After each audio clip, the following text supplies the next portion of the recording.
하겠습니다.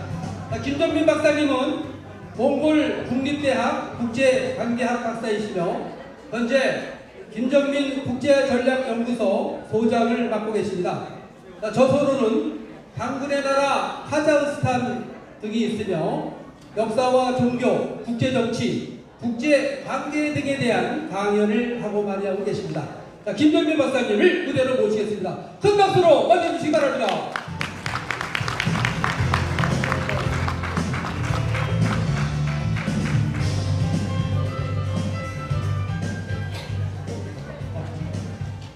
네, 안녕하십니까, 한점입니다. 제 유튜브 영상을 보신 분들은 아시는 분도 저는 있으실 거라고 생각하십니다. 오늘은 정치 분야가 아니라 민속, 그 다음에 약간 고대사 분야에 대해서 말씀을 드리도록 하겠습니다. 오늘 주제는 중앙아시아의 문화와 한국 문화가 어느 정도 비슷한가에 대해서 말씀을 드리도록 하겠습니다. 그래서 중앙아시아 나라에는 어떤 것들이 있는지 아시는지 잘 모르겠는데 아마 대부분 모르실 거예요. 자, 요게 이제 중앙아시아고 한국이 태극기 그림이 있는 저 오른쪽 끝에 있는 나라입니다. 그 다음에요. 자, 한 번 더 눌러주십시오. 쭉 눌러주세요. 네, 됐습니다. 자, 여기 써 있는 게 바로 중앙아시아 5개국 나라입니다. 아마 대부분의 한국인들은 모르실 겁니다. 저기 있는 나라가 어마어마하게 거대한 나라고 한국의 영토의 거의 10배가 넘는 나라, 심지어 30배가 넘는 크기의 영토를 가진 나라지만 한국 사람들한테 중앙아시아는 그냥 공백지입니다. 네. 하지만 이 지역에 우리랑 매우 비슷한 문화가 많습니다. 그리고 저는 그 지역에 13년을 살았기 때문에 더욱더 많이 압니다. 그리고 그 지역의 언어라던가 풍속, 역사를 연구하면서 그것들을 더 많이 찾았습니다. 다음이요. 자, 한번 넘어가겠습니다. 네, 넘어가십시오. 자, 요거는 카자흐스탄의 그 고대 역사에 대해서 나오는 간략한 비디오인데 잠깐만 보고 가겠습니다. 네. Бірқатары біздің Қазақстан аумағында да кездеседі. Қазақстанның оңтүстік шығыс территориялары алып таулар массивін құрайды. Атап айтар болсақ, Қаратау, Шу-Іле тауы, Іле-Алатауы, Жоңғар Алатауы, Тарбағатай, Алтай таулары жалғасы орналасқан қорғанда таулар тізбектеле келеді. Сондықтан да бұл таулы аймақтардың сілемдері мен жазықтарында, алқаптарында, өзен көлдерінің айналасында тасқа салынған әр уақыт кезеңіндегі петроглиф суреттерде көптеп кездеседі. Ежелгі түріктер тарих сахнасына өздерінің әскери дәрежесімен, қуаттылығымен аты шыққаны белгілі. Олардың Алтай тауында мекендеп жу-жуларға алғашында бодан болып, одан кейін оларды күйретті жеуден бастау алған нәтижелі жорықтар алып қағанат дәрежесіне көтерілгені мәлім. 여기 이제 한국말로 번역하면 뭐냐면 이게 고대 중앙아시아 민족의 역사의 기원을 이야기하는 건데 최초 이들의 시작은 동북쪽 방향에서 시작되었다라고 해서 거기가 어디냐면 천산입니다. 중앙아시아에 천산에도 천지라는 데가 있습니다. 거기가 우리나라 고대 신앙의 그 마고 신앙이 있는데 그 마고 신이 살았던 데가 천산이라는 곳이에요. 그랬고 그 지역에 살던 사람이 동서남북으로 흩어져서 전 세계로 퍼지게 되었다는 전설이 있습니다. 그거는 우리나라의 부도지라는 전설 그 책에도 물론 역사책이지만 인정 못 받지요. 거기에도 나오는 내용인데 똑같은 내용을 이야기하고 있죠. 그래서 여기서 얘기하는 앞쪽에 마지막에 보였던 지도 그림이 바로 주잔이라는 나라인데 저는 그 주잔이 우리가 알고 있는 고조선과 매우 밀접한 관련이 있다라고 보고 있습니다. 자, 한번 넘겨주십시오. 자, 여기 현재의 카자흐스탄인데 카자흐스탄은 정식적인 국가 명칭이고 내부적으로는 주주라고 합니다. 아까 영상에도 나왔어요. 주주라는 얘기가 나오는데 주주라는 단어는 원래 어디서 왔냐면 고대 몽골에 쓰던 주잔이라는 이름에서 나왔습니다. 그 주잔이 아마 우리가 이야기하는 조선의 다른 발음일 것입니다. 고조선 얘기하는 겁니다. 고는 나중에 붙은 거니까. 네. 그래서 원래 조선이라는 나라는 마한지나 변환으로 3조선 시스템이었다고 하죠. 근데 공교롭게도 지금 현재 카자흐스탄이 쓰는 시스템이 바로 3주스 시스템입니다. 그러니까 내부적으로는 자기들은 주스라고 합니다. 물론 주잔에서 온 거죠. 근데 그 주스는 오르타 주스, 크스 주스, 울루 주스 저기 써 있는 것처럼 그래서 3주스로 해서 국가를 3분할 통치 시스템으로 나누어서 다스리고 한 번 더 눌러주시면 여기 안 나오구나. 여기 밑에 나오네요. 공통 연방 국가의 수다로서 아스타나를 씁니다. 고조선의 수도 이름은 아사달, 저기는 아스타나.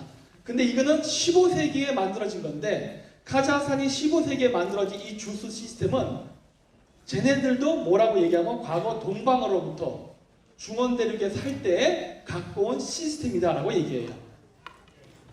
그래서 우리나라 고조선 시스템이 저쪽으로 넘어간 게 아닌가라고 저는 봅니다. 물론 우리나라에서는 고조선은 신화라고 해서 인정을 받지 못하는데, 공교롭게도 중앙아시아를 갔더니 중앙아시아 사람들이 우리나라에서 그 터부 시대고 그 신화 시대는 그러한 국가 명칭이라던가 통치 시스템을 그대로 가지고 있습니다.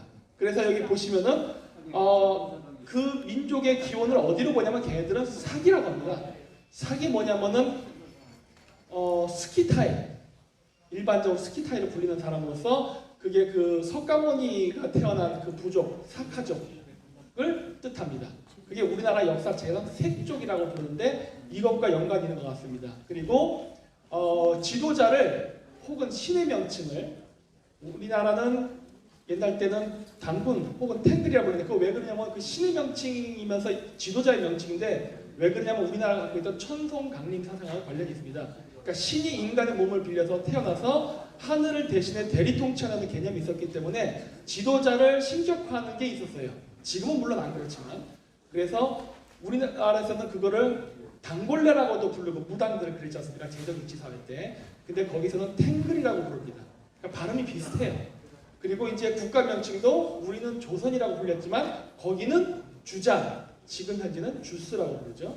그리고 이제 3주스 시스템, 우리나라도 마한지난 변환으로 3분할을 했고 국가를 공통 수도로서 아사달, 그리고 저쪽은 아스타나라고 해서 지금도 쓰고 있습니다. 과거가 아니라 지금도 쓰고 있어요. 물론 안타깝게도 지금은 이제 수도 명칭을 누르술탄으로 바꿔놓는 좀 일이 있었지만은 불과 1년 전까지만 해도 아스타나라고 불렸습니다. 다음이요. 자, 그 다음에 우리나라에서 동성동본 결혼을 금지시켰었죠. 그 제도도 거기 그대로 있습니다. 우리는 북의 8천, 목의 8천까지 금지를 시켰는데 거기는 북의 7천까지. 그래서 저기 보면은 제가 우리나라 보면 본관, 성, 파라는 게 있죠. 근데 제가 여기 예를 들어서 뭐 우리나라에 뭐 동네 정시에 충정공파라는 게 있다. 그러면은 그거와 똑같이 대응되는 게 본관, 성, 파가 카자흐스탄식으로 하면은 주스, 루, 타입합니다. 그래서 카자흐식으로 얘기하면은 오르타주스의 나이만의 옐티에 출신의 뭐 예를 들어서 뭐 뭐랄까 뭐 다니엘 뭐 이런 사람의 이름이 있다 그러면은 항상 옛날 때, 지금은 안 그렇지만은 기차 여행할 때 보면은 서로 얼굴 마주보고 앉아 있으면은 좀 댄댄하니까 통성명을 하지 않습니까? 그러면 뭐 본관이 어디입니까? 뭐 할아버지가 누구야 이런 거 이럴 때 많이 물어봤잖아요. 요즘 많이 사라졌지만, 근데 저 나라는 지금도 그걸 합니다. 그래서 통성명을 해가지고 주스나 루, 그러니까 본관이랑 성이 같으면 물어봐요. 너 어디 파야? 물어봐요. 그래서 저는 어디입니다. 그러면 너랑 나랑 사촌지간이다 이런 말을 합니다. 우리나라도 이런 말 했었죠? 여기는 지금도 그 풍습이 유지되고, 만약에 저게 같을 경우에는 북의 7촌 이내는 결혼을 못합니다. 네, 그 다음이요. 그리고 이제 여러 가지 이제 암각화, 아까 그 영상에서도 얘기했지만 암각화에 대한 이야기가 많이 나오는데, 저기 왼쪽에 보시는 게 고구려 게마모사입니다. 그리고 오른쪽에 보이는 게 중앙아시아에 있었던 투르크 무사의 복장이에요. 근데 똑같습니다. 아무리 쳐다봐도 똑같아요. 다르게 보고 싶어도 다르게 볼 수가 없습니다. 이거를 어떤 사람들은 그럽니다. 역사학자들이 문화의 영향이다. 여러분, 미국이 F-21을 한국에 준 적이 있습니까? F-21을 북한한테 준 적이 있나요? 무기는 공유하는 게 아닙니다. 문화도 공유하는 게 있고 공유하지 않는 문화가 있는데, 무기 체계는 공유하는 게 아니에요. 저 당시의 개만무사는 최고의 제철 기술로 만들어진 첨단 무기입니다. 저거를 공유한다는 말은 있을 수가 없죠. 저거는 그냥 쟤네들 겁니다. 근데 한 가지 여러분들이 착각하지 말으셔야 될 거는, 고대사는 민족사가 아닙니다. 왕조사관입니다. 따라서 저 복장을 입었다고 해서 한국인 하고 부르면 안 됩니다. 그냥 저런 고대 기마 계급이 지배층을 형성했다라고 봐야 돼요. 물론 그 중에 이제 우리나라에도 들어온 사람들이 있었다라고 봐야겠죠. 근데 그 시스템은 같습니다. 다음이요. 왼쪽은 가야, 오른쪽은 칸글리라는 부족의 복장입니다. 마찬가지로 똑같죠? 특이한 점은 여기 한번 눌러보실래요? 안 되는가? 다시 처음으로 돌아가겠습니다. 저기 보시면은 오른쪽 끝에 화살을 쏘는 사람 머리가 있는데 잘 안 보이실지 모르겠지만 상투를 하고 있습니다. 네, 상투하고 있어요. 저 칸글리라는 사람은 저 민족은 또 다른 명칭으로 불렸습니다. 우리가 한국인이라고도 불리기도 하지만 조선인, 고려인, 등등, 코리안 등등으로 많이 불리듯이 저 칸글리라는 사람도 여러 호칭으로 불렸는데 그 중에 하나가 켄케레입니다. 켄케라는 말은 한국말로 번역하면 뭐가 되느냐? 한결레입니다. 네, 한결레족이에요. 그 누구겠습니까? 우리랑 매우 가까운 혈연관계를 가진 사람들이고 심지어 복식, 더구나 상투 문화까지 있었다는 것은 굉장히 주목할 만한데 안타깝게도 우리나라 역사학자는 여기까지는 안 나가죠. 왜냐하면 우리가 기만민족이었다는 것을 망각한 채 농경 문화를 기반으로 해서 우리 고대사를 보기 때문에 설마 우리가 중앙아시아까지 갔을까 하는 거예요. 갔습니다. 네, 다음이에요.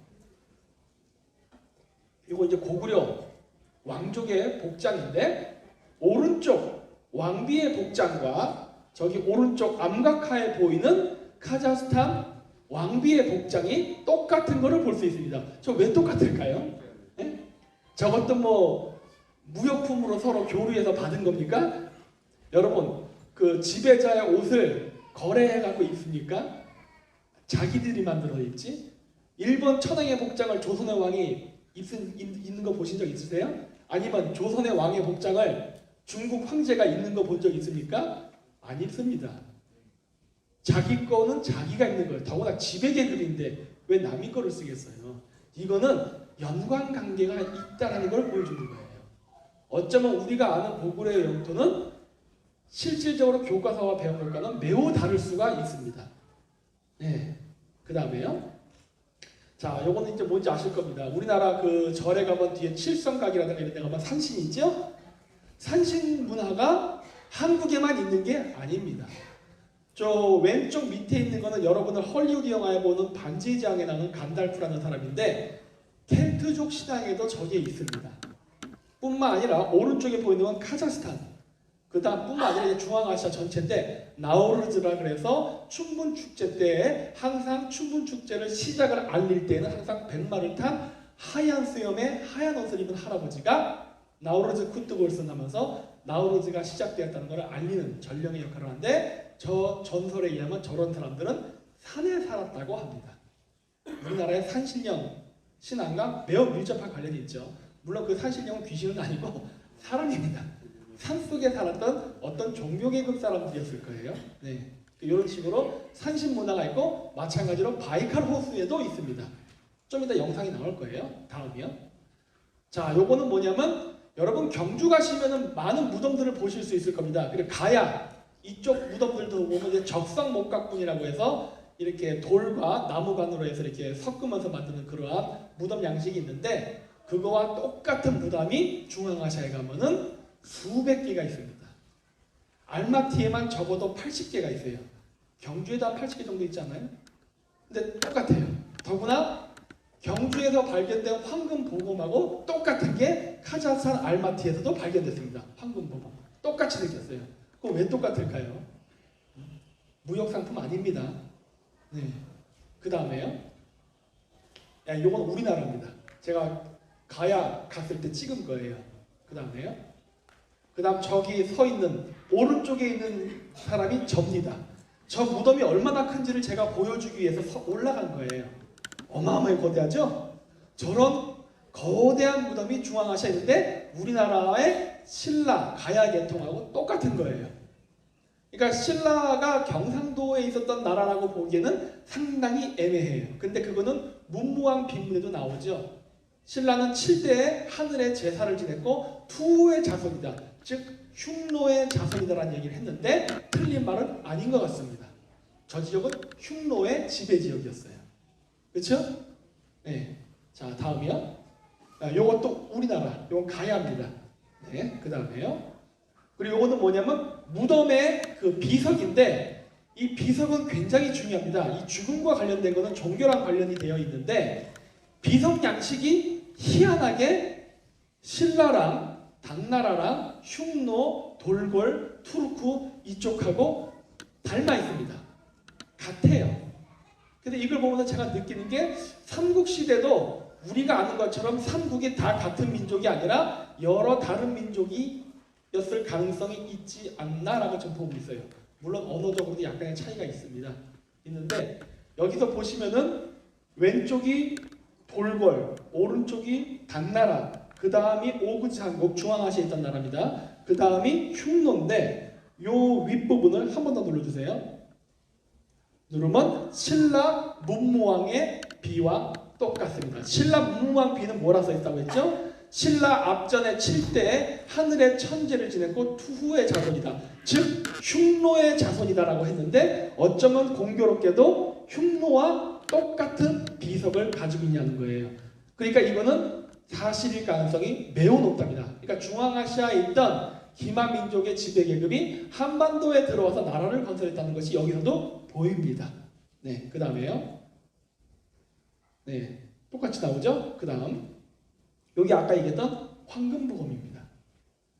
맨 위에 게 경주 신라 거, 중간에 있는 게 카자흐스탄에서 발견된 거, 밑에는 우크라이나 그리고 신장 위구르 자치주에서 발견된 겁니다. 똑같죠? 뭐 똑같다기보다 패턴이 비슷하죠. 이거 왜 비슷할 것 같습니까? 이거는 무역품이 절대 아닙니다. 제가 지금도 강조하지만 저 칼은 황금으로 만들어졌습니다. 황금 보검이라고 하는데 칼은 전쟁에 쓰는 칼과 지휘봉 역할을 하는 칼로 두 종류가 있는데 이 칼은 지휘봉입니다. 지휘봉인지 아닌지 어떻게 아느냐? 칼을 제조할 때 그 주형의 형틀에다가 넣을 때 손잡이까지 한 번에 만들면은 그거는 전쟁용 칼입니다. 거기다가 나무를 묶어서 손에 잡기 좋게 해서 싸워요. 근데 지휘봉 또는 재래의식용 칼은 칼 부분과 손잡이 부분을 따로 만듭니다. 이건 따로 만들었어요. 그래서 따로 만들어서 결합시켰기 때문에 칼싸움하면 부러집니다. 충격이 약해서. 전 지휘봉입니다. 즉 종교적 의미, 권위를 상징해요. 일본으로 넘어간 칠지도와 비슷하지요. 칠지도도 어떻습니까? 칼 부분과 손잡이 부분이 분리돼서 만들어졌죠? 그거는 지휘봉이지 칼싸움할 때 쓰라는 칼이 아닙니다. 예. 그래서 이 칼을 서로 공유하는 집단은 같은 집단이라는 걸 알 수 있어요. 예, 그 다음에요. 이건 동복. 그건 신라라든가 그 다음 계마무사 뒤에 보면은 맨날 매달고 다니는 거 있죠? 저게 오늘날 우리가 얘기하는 먹는 샤브샤브 그리고 후어고입니다. 화과. 이제는 그걸 중국인들이 중국 전통 요리라고 하는데 사실은 화과는 원래 기마민족이 먹던 전통 음식입니다. 오늘날은 한국 사람들이나 중화아시아 사람들이 자기의 역사 문화를 잃어버려서 이걸 중화 요리라고 하는데 천만의 만만이죠. 원래 샤브샤브는 우리가 먹던 음식입니다. 고기를 얇게 썰어서. 네. 그리고 오른쪽 위에 보시면 맷돌 보이시죠? 저런 맷돌 같은 것도 중앙아시아에 다 있습니다. 그리고 그 오른쪽 밑에 있는 게 유리. 근데 어떻습니까? 경주박물관에 있는 것과 똑같죠. 네, 이렇습니다. 왔다 갔다 이동을 해왔다는 게 보이는 거예요. 그 다음에요. 자, 요건 아까 얘기했듯이 뒤에 항아리 보이시죠? 저걸 동복이라고 하는 저거로 그대로 매달고 다닙니다. 그러니까 기마민족이 우리나라에 들어서 왕조를 건설했다는 건 사실 뭐 다 아는 얘기예요. 하지만 우리나라 사람들은 그 역사를 축소시키기에 급급합니다. 물론 그 일본도 마찬가지죠. 일본도 기마민족 도래설을 극구 부인하니까 그런 걸 보면은 그런 면에서는 일본과 한국의 고대사의 관점은 굉장히 극수주의적으로 편협하다는 걸 알 수 있어요. 유라시아 대륙이라는 스케일에서 보고 있지 않죠. 그 다음에요. 자, 아까 얘기했던 유리. 왼쪽 거는 제가 국립박물관에서 찍은 겁니다. 오른쪽 거는 카자흐스탄 쪽에서 찍은 거예요. 이거 외에도 비슷한 요물이 너무너무 많아요. 몇 개만 제가 예로 보여드리는 겁니다. 다음이요. 자, 요거는 가야의 그 뭐랄까 이 가슴에 그 장식입니다. 그 다음에요. 요거는 스키타이 중앙아시아 겁니다. 뭔가 가운데를 두껍게 만들고 끝에를 얇게 만들죠. 저게 초생달을 상징하기 때문에 그렇습니다. 초생달. 네. 초생달과 금성. 오늘날은 그게 이슬람 국기에서 쓰이지만 원래 이슬람 문양의 상징은 아니었어요. 예. 그래서 원래 초생달과 금성의 조합으로서 여기다 이제 초생달 모양의 목걸이를 하고 금성을 상징하는 금관을 머리에 써가지고 그 자기가 지배자, 하늘로부터 내려온 천손이라는 것을 상징적으로 보여주는 왕관, 그 다음에 장신구로 썼습니다. 그런데 이게 스키타이 중앙아시아와 한반도의 지배 계급이 같아요. 예.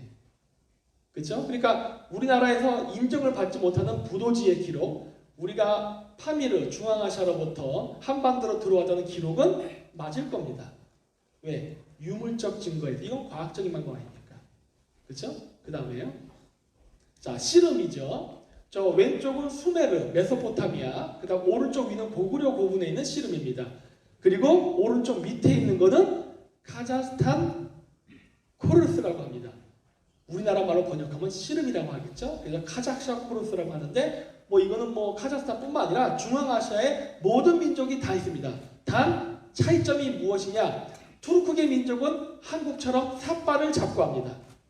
몽골계는 일본처럼 삿발을 안 잡고 합니다. 그 차이예요. 자, 그래서 영상을 보여드릴 거예요. 한번 눌러주세요. 한 번 더요.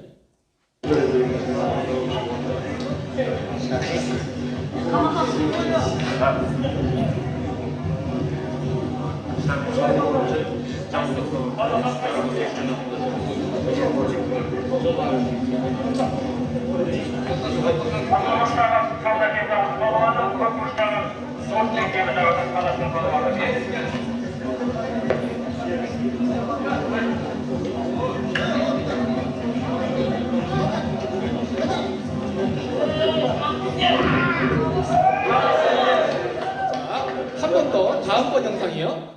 자, 소리가 너무 큰데 소리를 좀 줄이실 수 있어요?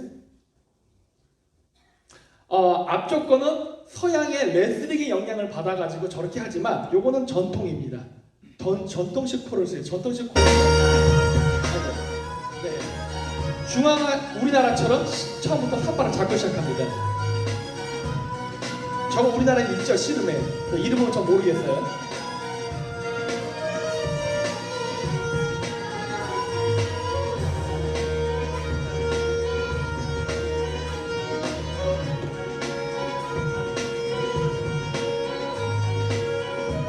네, 됐습니다. 자, 그래서 이 특이한 게 한국의 문화는요, 몽골도 있지만은 몽골을 지나서 저쪽 천상까지 가서 중앙아시아를 가야만 비슷한 문화가 많이 나옵니다. 예, 그러니까 이런 씨름 문화는 몽골에는 없어요. 투르크계 민족입니다. 근데 공교롭게도 신라 문무왕에 우리는 7대손은 천손을 지냈고 투후의 자손이다라고 해서 흉노와 연관성을 얘기했고 실제적 유물도 비슷한 것들이 많이 나오는데 진짜 그 지역에 가면은 너무나 똑같은 풍습이 있는 거예요. 그래서 이게 우리가 진짜 중앙아시아에서 온 게 맞나 보다라고 생각할 정도로 정말 많습니다. 네, 또 하나 볼게요. 자, 요거는 딱 보시면 뭔지 아시겠죠? 네, 닭목입니다. 그리고 닭목에다 이제 소원을 비는 종이를 묶죠. 일본에서 오미쿠지라고 하는데 여기도 합니다. 그래서 여기는 뭐 그죠? 네. 우리나라도 이거 이제 전통 축제 때 보면 저렇게 이제 묶죠. 그래서 하는데 저 전통도 물론 중앙아시아에도 존재합니다. 이거 물론 몽골에도 있어요. 몽골에도 있고 영국에도 있습니다. 아까 얘기했듯이 켈트족 때문에. 스코틀랜드 아일랜드 가서 저 풍습이 그대로 있어요. 물론 많이 사라지긴 했지만. 그래서 하고 이제 중앙아시아 가면 저런 풍습이 굉장히 많아가지고 누구나 봐도 저거는 다 그거예요. 그래서 앞쪽으로 한번 다시 돌아가 주실래요? 이게 뭐냐면 남자 여자 보이시죠? 이 결혼하면은 저렇게 갑니다.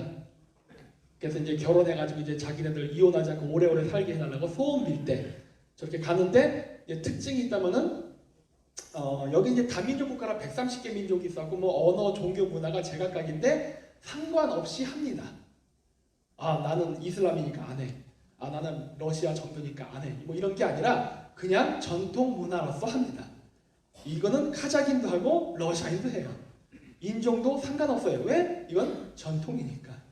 예. 그런 점이 좀 특이했습니다. 그 다음에요. 예. 요거는 이제 영상입니다. 올릴 때.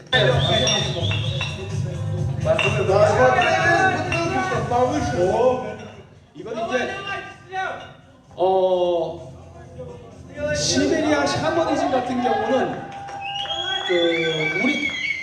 됐습니다. 우리나라는 지금 어떤지 제가 전통을 잘 모르겠는데 우리나라도 무당들이 그 신내림을 할 때 나무를 타고 올라가는 게 지방이 있나요? 중앙아시아나 시베리아에는 있습니다.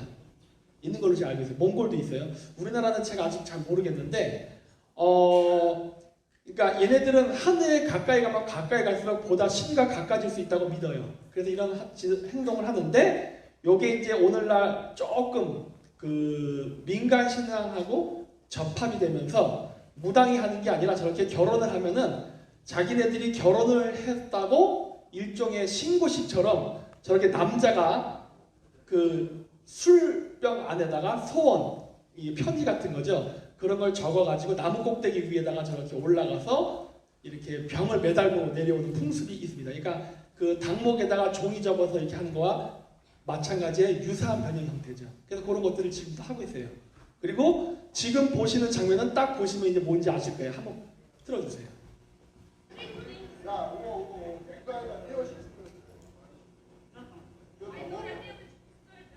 이게 결혼식입니다.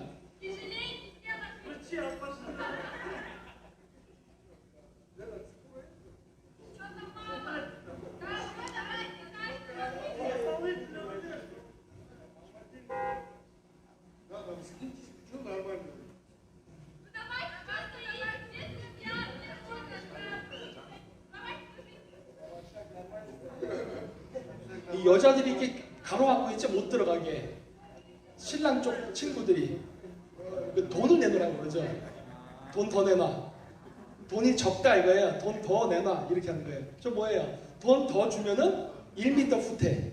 그리고 저 앞에 보면 여자가 이렇게 종이 쪽지 들고 있잖아요. 저기 이제 뭐가 있냐면 뭐 척기스 장소, 자기 장인의 이름은 뭐 이런 거 물어봐서 맞히면 또 1m 후퇴. 이거 우리나라에서 뭡니까 이게? 함이죠. 저기에 있어요. 똑같아요. 희한하게 몽골은 또 없습니다. 그러니까 중간에 없고 사막을 건너서 천상까지 가야만 저 풍습이 남아요. 저기에 있네 하는 거예요. 네. 특이한 거예요. 그러니까 야 이게 우리가 알고 있는 모든 풍습이 저쪽하고 연결돼 있구나 하는 거예요. 네. 그래서 내가 이런 걸 보면서 그 우리나라에서는 비록 이 미친놈 소리를 많이 듣는데 사실 알고 보면은 그게 사실일 수도 있겠구나 하는 거를 내가 많이 확인한 거예요. 뭐 이것뿐만이 아니에요. 어마어마하게 많습니다. 오늘은 시간 제한이 있기 때문에 다 못 보여드리는 것 뿐인데 이런 식으로 우리가 갖고 있는 세세한 문화 또 이것뿐만 아니라 그것도 있습니다. 그 결혼에 대한 디테일 부분도 예를 들어서 결혼할 때 예단 돌리죠. 신랑 신부 측이 그 예단 현찮게 갖고 오면 어떤 일이 발생합니까? 좋은 풍습 나쁜 풍습 다 포함해서 고부간의 갈등이 일어나죠. 저기도 똑같아요. 예단이 좀 허술하다 그러면은 고부간의 갈등으로 결혼 생활 내내 고생을 당하는 일도 있고 뭐 이런 것까지 똑같아요. 진짜 보면. 그래서 결혼은 연애는 가능하나 결혼 단계에 진입하게 되면 그때부터는 부모들이 결정합니다. 그래서 뚜쟁이가 나타나고 중간에서 흥정을 하죠. 예단 얼마큼 갖고 와라. 그리고 결혼할 때도 보면은 우리나라 요즘 할지 모르겠지만은 신랑 측에서는 신부 측에, 신부 측에서는 신랑 측에 그 양 부모들의 한복을 만들어주죠. 저기도 그렇게 합니다. 똑같이 해요. 근데 이제 오늘날은 좀 자본주의 시대니까 예를 들어 신랑 측이 한 벌당 100만 원짜리 해줬는데 신부 측에서 50만 원짜리면 안 됩니다. 가격은 비슷하게 맞춰야 돼요. 저기도 그거 갖고 또 두고두고 싸우고 막 그래요. 그러니까 그런 풍습까지 이 좋은 거건 나쁜 거건 여러 가지 세세한 부분에서의 문화들이 정말 우리나라랑 똑같이 닮아 있어요. 그다음 이제 가정 환경 문화. 그 우리나라에서 태왕사신기 이 드라마가 나왔을 때 카자흐스탄에서 굉장히 인기를 많이 끌었다는 이야기를 들으셨을 겁니다. 대통령도 그때 누구였더라 그 사람? 남자 배우 이름 까먹었는데 아들 셋 데리고 있는 왜 갑자기 기억이 안 나지? 하여튼 그 사람. 예? 예, 맞습니다. 예. 그래가지고 대통령이 만나고 할 정도였잖아요. 근데 그게 왜 그러냐면은 그 나라 전통 가정 문화랑 우리나라 전통 가정 문화가 정말 닮아 있습니다. 그래서 제가 중앙아시아 갔을 때 느꼈던 게 1960년대 한국을 보는 듯한 느낌이었어요. 전체적인 모습, 풍습, 그 다음에 사고방식 이런 것들이 한국인하고 똑같아요. 물론 지금의 한국인은 좀 변했죠. 좀 서구가 됐지만은 저는 어린 시절에 이제 한국에 살다 떠났기 때문에 옛날 기억이 많이 남아있거든요. 그래서 보면은 야, 이 사람들 진짜 우리랑 닮아있구나 하는 걸 많이 느꼈어요. 그리고 언어만 다르지 언어 외에는 다 똑같습니다. 나쁜 생각하는 방식까지도. 이게 희한한 거예요. 그런 걸 보면 야, 이게 진짜 우리가 이쪽에서 왔구나 하는 걸 느끼게끔 이게 많았어요. 또 하나 볼게요.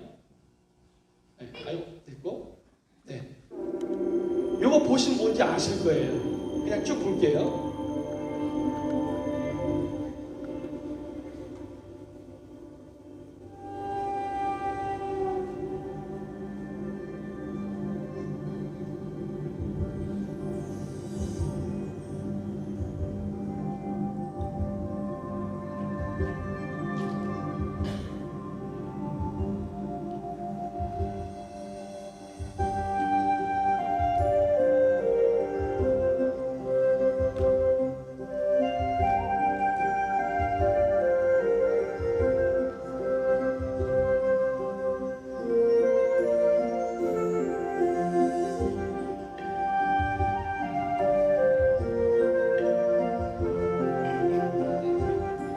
뭐처럼 보이십니까?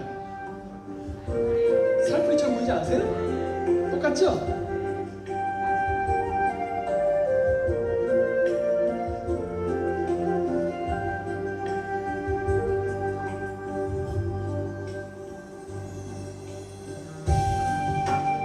네, 여기까지만 볼게요.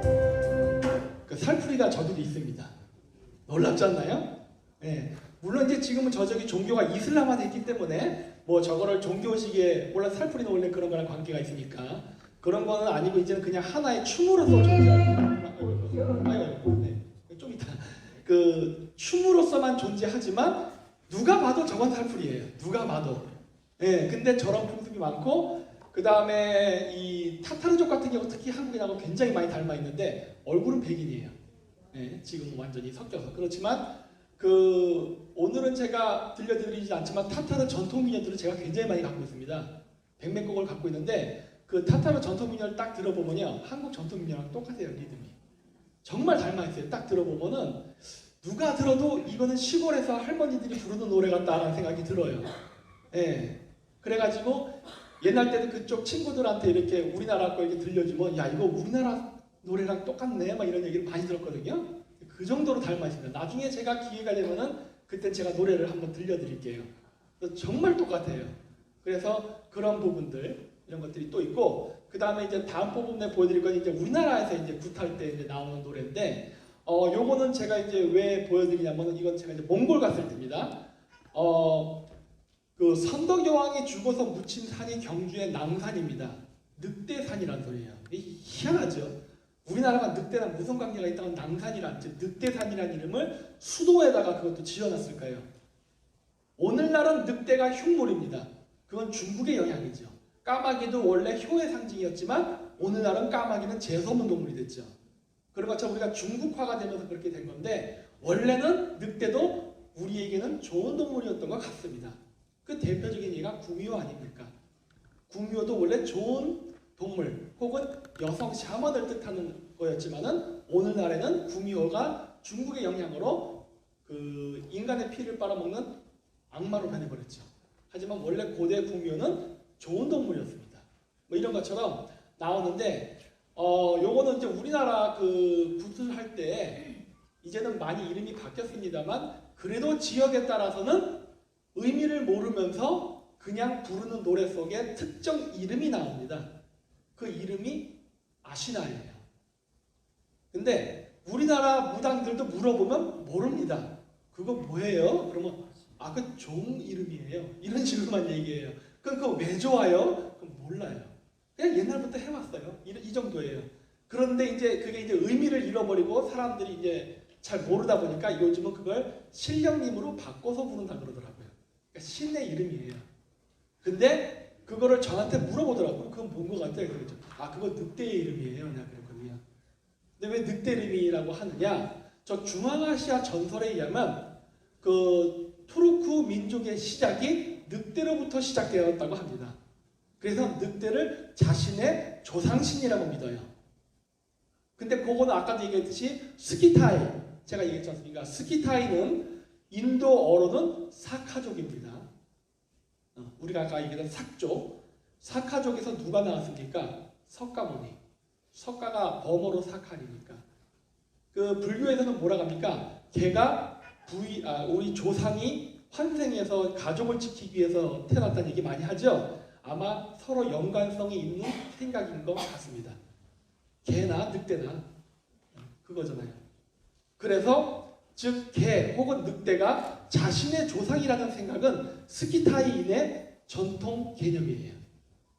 근데 그게 우리나라에도 있는 것 같습니다. 물론 이제 다 사라졌지만은 그 무속의 노래 가락에 한 줄기 딱 증거가 남아 있는 거예요. 그게 여기 있는 겁니다. 그래서 들려드릴게요.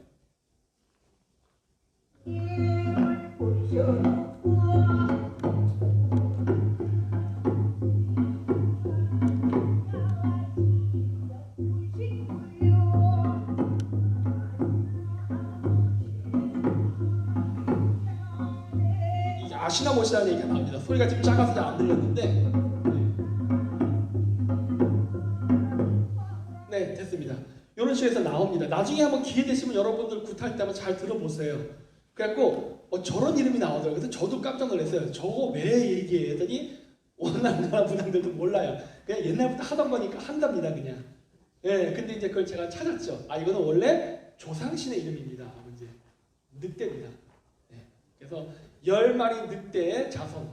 그래서 온 오그즈. 그래서 10개라는 얘기가 나오는 건데 거기서 나오는 거고 그 다음에요. 이제 그것뿐만 아니라 언어들도 많은 게 비슷합니다. 근데 다만 무엇이느냐? 여러분의 생김새와 중앙아시아의 생김새는 다릅니다. 그거 왜 다를까 하는 거예요.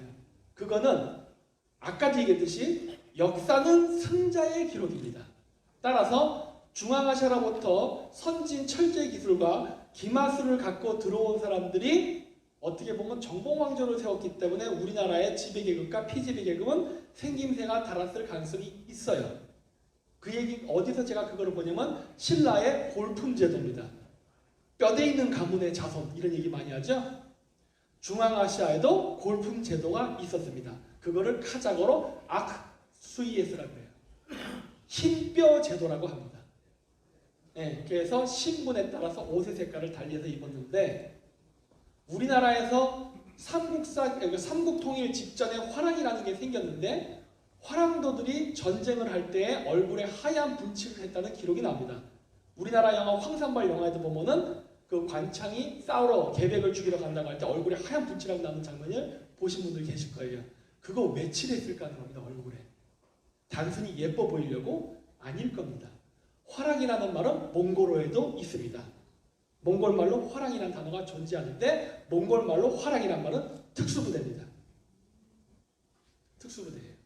뭐 우리 꽃화자에 뭐 이렇게 해서 뭐 꽃미남 이런 식으로 썼지만 사실 그 이름 자체가 의미하는 것은 특수부대예요.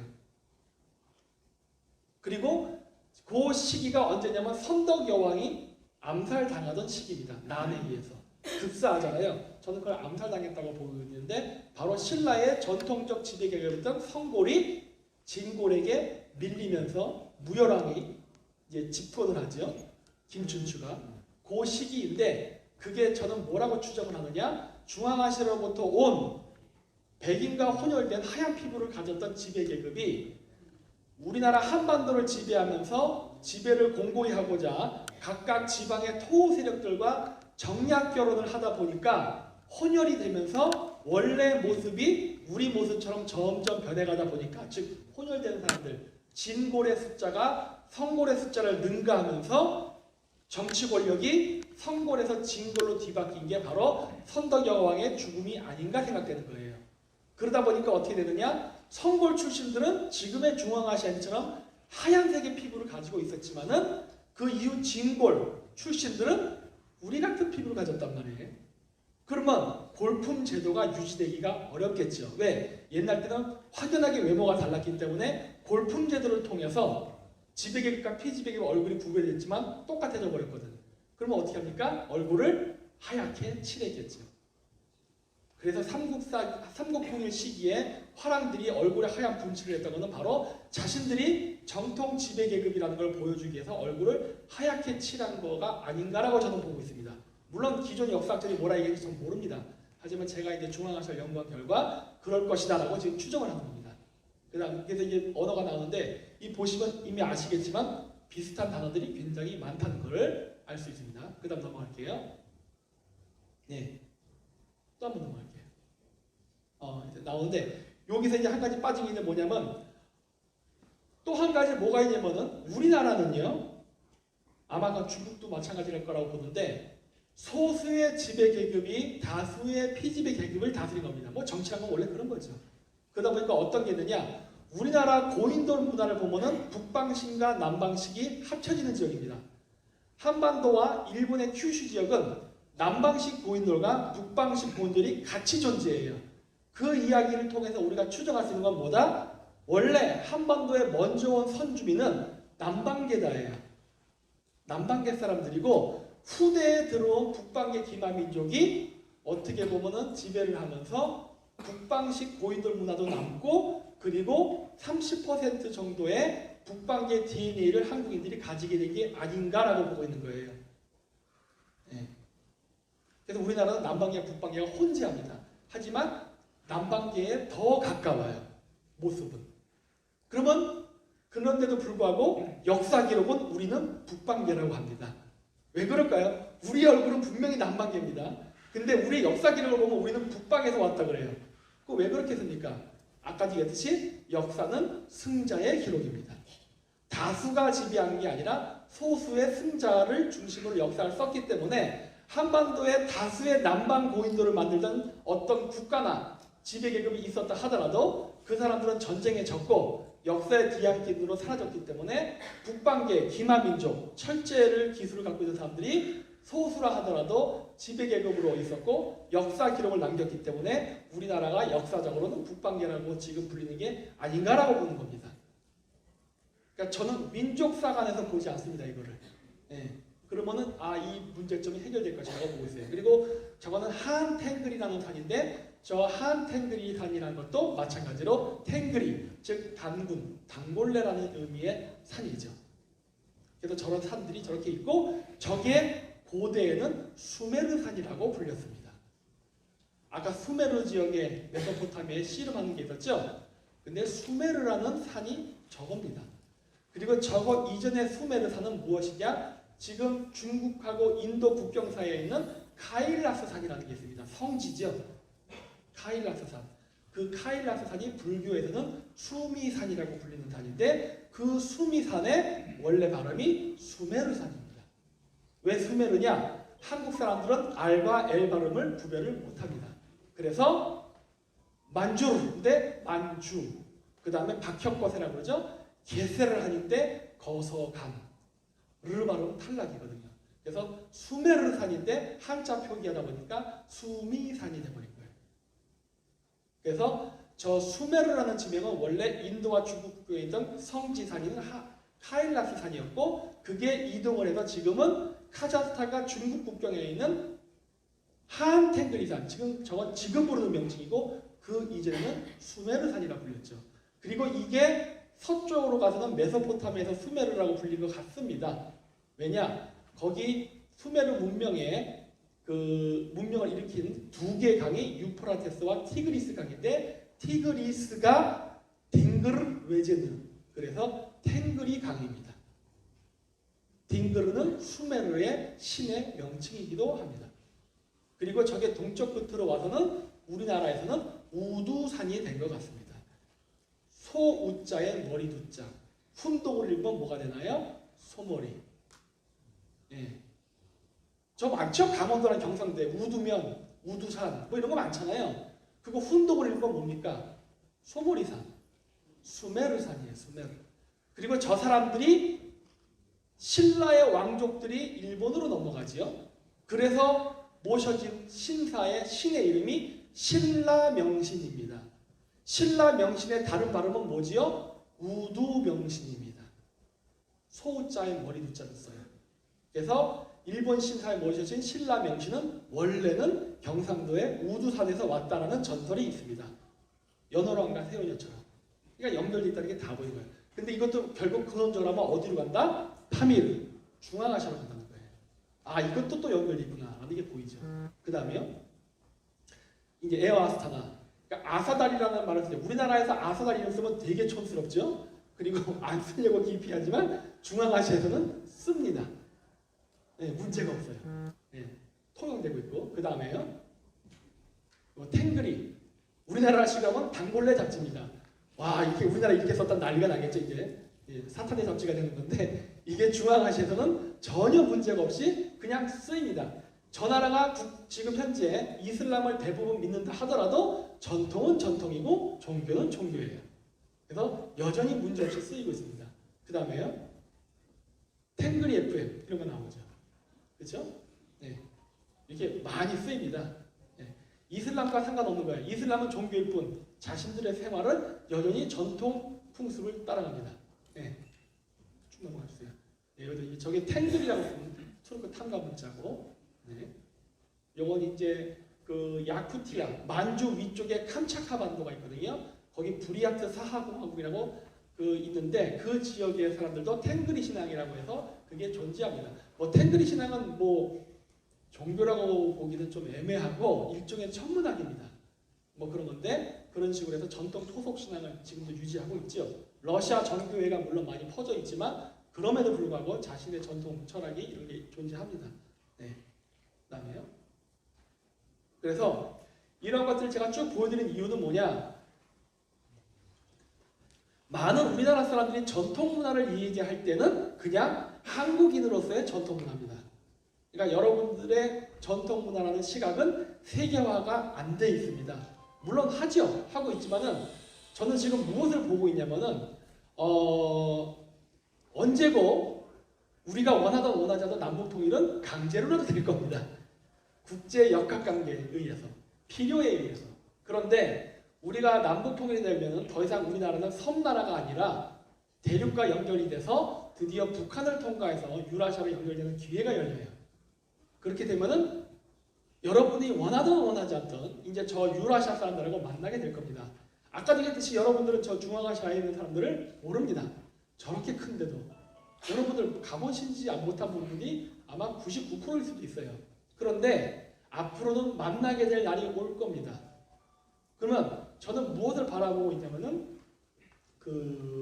저 지역이 자원이 많습니다. 우리가 할 게 굉장히 많은 지역이에요. 근데 저 지역을 사전 정보가 아무것도 없이 그냥 가게 되면은 뒤통수를 맞습니다. 사기를 당할 수도 있겠죠. 하지만 우리가 연결되어 있다는 것을 알고 만나면은 그때는 보호를 받습니다. 뭐 별거 없습니다. 우리나라에도 지역 감정 있지 않습니까? 저기도 지역 감정이 있습니다. 우리가 남이가예요. 그러니까 똑같은 외국인이라도 아 이건 우리랑 연결되어 있다 싶으면은 봐줍니다. 근데 안 똑같아? 그러면은 등쳐먹을 수도 있어요. 오늘 외교관분들 오셨으면 큰일 날 뻔했습니다. 중앙아시아 대사분들 오셨으면 제가 이런 얘기했으면 큰일 날 뻔했는데 그게 현실입니다. 즉 저는 뭘 보고 있냐면은 우리가 지금 지키고 있는 전통 문화나 이런 것들은 잘 지키는 것도 중요하지만 우리랑 고대에 연결됐던 사람들과 어떻게 비슷하고 어떤 게 연결되는지를 알아서 이거를 교류하는 게 굉장히 중요해요. 여러분들이 저쪽에 가서 뭐 사업한다고 해봐야 백날 해봐야 깨집니다. 교류는 민간 교류부터 돼야 돼요. 친구가 먼저 돼야 되는데 이 한국 사람들의 성격이 너무 급해서 제가 중앙아시아에서 봤지만은 후진국이라고 해서 돈만 흔들면은 계약해 준 줄 알고 큰 착각을 하는데 절대 안 그렇습니다. 자존심 무지자 강해요. 그래서 우리나라가 앞으로 진출하기 위해서 저 지역으로 나가고 더 뻗어서 유럽까지 가려면 반드시 중앙아시아를 통과해야 되는데 저 지역이 고대로부터 우리가 연결이 돼 있고 언어적으로나 문화적으로나 역사적으로 연결되어 있다는 것을 우리가 알고 그거를 우리가 인정을 하게 되면 굉장히 많은 혜택을 받게 될 것입니다. 왜 그러느냐? 이미 저 지역은 그렇게 하고 있습니다. 저 지역은 이미 중앙아시아 국가들끼리 자신들의 조상이라던가 그 다음에 역사, 언어, 문화가 연결되어 있다는 걸 서로 인정을 하면서 서로 힘을 합치고 있습니다. 중국이라던가 러시아의 그 문화, 그 다음에 강력한 경제 침탈로부터 그 자국의 아이덴티티를 지키기 위해서 뭉치고 있다는 거예요. 그렇기 때문에 우리도 가능성이 있는데 한국인들이 거절할 뿐이죠. 저쪽은 우리도 연결이 있다고 얘기하는데 우리가 아니라고 하는 거예요. 그래서 저는 이런 걸 보면서 느낀 게 뭐냐면, 아니 그 일본이 됐던 중국이 됐던 없던 역사도 만드는데 왜 우리는 있는 것도 안 쓸까 하는 거예요. 네.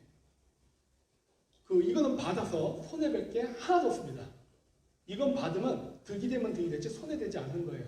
근데 문제는 우리나라에 있는 그 어떤 기득권적인 역사 카르텔이 됐던 기존의 학문의 카르텔들이 바꾸는 게 싫기 때문에 안 바꿔서 국익을 해치는 거란 말이에요. 그래서 이런 것들을 우리가 민간 차원에서라도 문화 차원에서부터 하나하나 바꿔나가게 된다면 결국은 역사라든가 학문 쪽으로도 바뀌게 되고, 그게 바뀌게 돼서 공감대가 형성이 되게 되면은 그때는 여러분들이 중앙아시아를 가도 정말 자유롭게 활동이 가능해질 것입니다. 그거를 지금 우리나라가 준비를 해야 돼요. 네. 아직 통일은 안 됐기 때문에 시간은 있습니다. 하지만 많지는 않아요. 그래서 우리나라가 지금 그걸 준비를 해야 되는데 문제는 전혀 관심을 안 갖습니다. 정부 차원에서도 관심을 안 가져요. 사실은 정부 차원에서 해야 되는데 정부 차원에서 안 되기 때문에 최소한 민간 차원에서도 했으면 하는 바람에서 오늘 이 풍속의 유사성에 대해서 보여드렸습니다. 네, 마치도록 하겠습니다. 예, 우리 역사를 되돌아보게 하는 정말 의미 있는 강의였습니다. 자, 멋진 강연해 주신 우리 김병민 박사님께 다시 한번 큰 박수 부탁드립니다. 네, 고맙습니다.